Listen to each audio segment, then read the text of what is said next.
Assalamualaikum warahmatullahi wabarakatuh. Di video kali ini kita akan mengangkat sebuah kisah yang tidak hanya tercatat di dalam buku sejarah, tetapi juga tertanam di dalam dada para pejuang keimanan. Sebuah kisah yang mengajarkan bahwa ketika dunia memandang Islam lemah, padahal Allah mempersiapkan kebangkitan yang lebih besar. Kisah itu adalah Perang Hittin, sebuah pertempuran yang menjadi kunci terbukanya kembali Al-Quds, tanah suci yang selama bertahun-tahun dibanjiri air mata umat Islam. Simak videonya di Wangsit Pasundan Menjemput Berkah.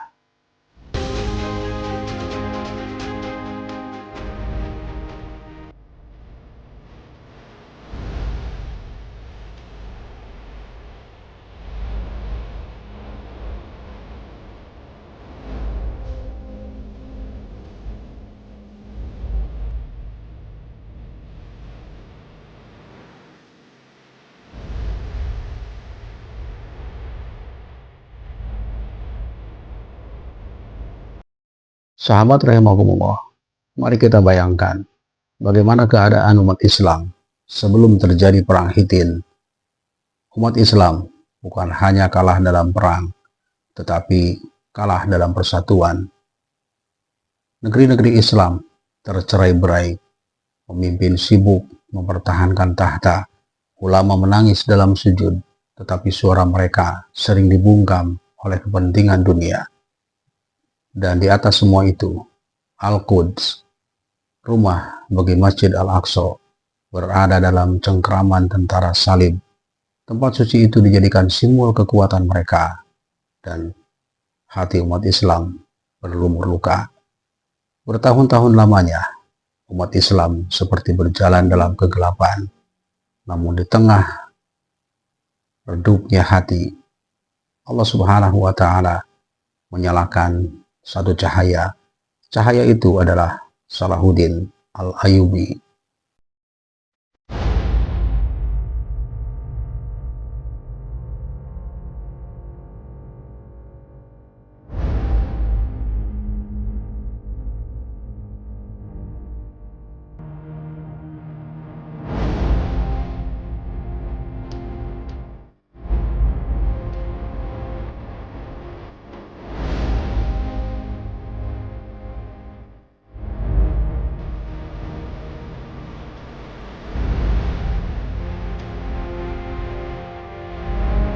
Salahuddin Al-Ayyubi lahir di Tikrit, Irak pada tahun 1137 Masehi atau pada tahun 532 Hijriah.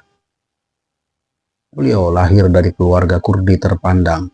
Ayahnya, Najmuddin Ayyub, bekerja di pemerintahan Zangki dan kemudian dinasti Nuruddin Mahmud.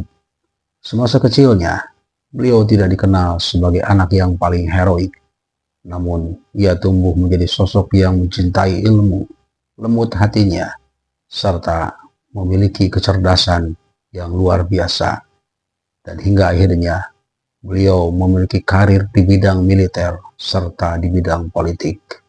Sahabat rahimakumullah, pada saat Salahuddin Al-Ayyubi menjadi panglima militer, ia tidak bangga dengan baju kebesarannya, tetapi ia bangga jika Allah meridhoi langkahnya. Ia tidak berkata, kita akan menang karena jumlah kita banyak, tetapi ia berkata, kita akan menang jika Allah menolong kita. Maka langkah pertama yang Salahuddin Al-Ayyubi lakukan adalah membersihkan hati umat. Ia perintahkan para pemimpin untuk berhenti berselisih. Ia bangun barisan untuk melaksanakan sholat malam. Ia bentuk pasukan yang sebelum memegang pedang, mereka memegang wudhu dan mushaf. Pasukannya dikenal dengan kedisiplinan ibadah. Jika azan berkumandang, mereka berhenti dari segala aktivitas. Inilah rahasia yang menggetarkan langit. Sebelum menang di Hittin, mereka menang dalam sujud. Di saat pasukan salib melihat umat Islam sedang melemah, kemudian mereka bersatu. Mereka mengirim surat tantangan, seolah-olah mereka berkata, kami akan menghancurkan kalian. Salahuddin tidak gentar. Ia bukan percaya diri, tetapi percaya kepada Allah. Dan inilah yang membedakan pemimpin biasa dengan pemimpin yang beriman. Pemimpin biasa membangun kekuatan hanya dari harta serta pasukan, tetapi pemimpin yang beriman membangun kekuatan dari tauhid serta tawakal. Tibalah saatnya, tepatnya pada tanggal 4 Juli tahun 1187 Masehi. Saat itu, cuaca sangat panas, kering serta berat. Pasukan salib berbaris dengan sombongnya. Salib-salib besar pun diangkat tinggi, seakan itu jaminan sebuah kemenangan.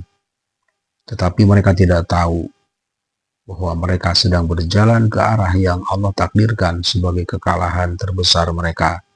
Salahuddin memilih sebuah tempat dengan cermat, yaitu Hittin, sebuah padang tandus tanpa air, tanpa tempat berlindung. Dan pada saat itu, cuaca sangat panas. Pasukan salib pun mulai kelelahan, mereka mulai kehausan, serta mereka mulai goyah. Sementara itu pasukan Islam, mereka kuat karena niat mereka kuat. Mereka teguh karena hati mereka teguh. Dan mereka berperang bukan karena ambisi, tetapi karena ingin melihat Al-Aqsa tersenyum kembali. Takbir pun menggema, langit seakan bergetar, panji-panji Islam bergerak maju. Anak-anak panah dilepaskan, kuda pun berlarian, dan debu pasir pun berhamburan. Dan di hari itu, pertolongan Allah pun datang. Salib-salib besar itu jatuh satu persatu. Simbol kesombongan mereka hancur di padang Hittin. Dalam kekacauan itu, Salahuddin memerintahkan kepada pasukannya untuk melakukan pengepungan terhadap pasukan salib. Raja Guy de Lusignan tertawan, Renaud de Chatillon, manusia yang paling sering mengkhianati perjanjian, serta suka menghantam umat Islam dan menistakan Rasulullah SAW, dibawa ke hadapan Salahuddin. Dan apa yang dilakukan Salahuddin? Ia tidak menyiksanya, ia tidak memamerkan kekuasaannya, ia hanya berkata dengan tegas, "Aku tidak membunuhmu karena benci, tetapi karena engkau mengkhianati bangsa ini." Lalu ia menegakkan keadilan. Inilah bedanya pemenang yang sombong dengan pemenang yang bertakwa. Beberapa bulan setelah perang Hittin terjadi, umat Islam kemudian memasuki Al-Quds. Dan saat itulah dunia benar-benar tercengang. Di saat tentara salib merebut Al-Quds puluhan tahun sebelumnya, darah mengalir sampai ke mata kaki. Ada pembantaian yang tak terbayangkan. Tetapi ketika Salahuddin memasuki Al-Quds, tidak ada satupun kekejaman, tidak ada pembalasan dendam. Salahuddin berkata, biarkan mereka pergi dengan aman. Ia lindungi gereja, ia hormati pendeta, ia selamatkan wanita, anak-anak, dan rakyat yang tidak bersalah. Inilah Islam. Inilah akhlak pemimpin sejati. Inilah kemenangan yang membawa kedamaian, bukan kehancuran.